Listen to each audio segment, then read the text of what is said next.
This is a short video on how we are going to proceed with environment.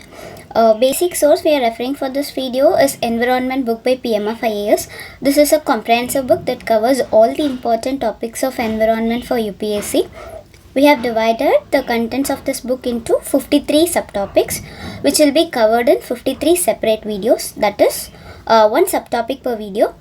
So the entire syllabus will be completed in these 53 videos, right? And the duration of the video will only be 15 to 20 minutes. This is to avoid the fatigue of watching a video continuously for 2 to 3 hours. You guys will also get the time to read and revise directly from the book.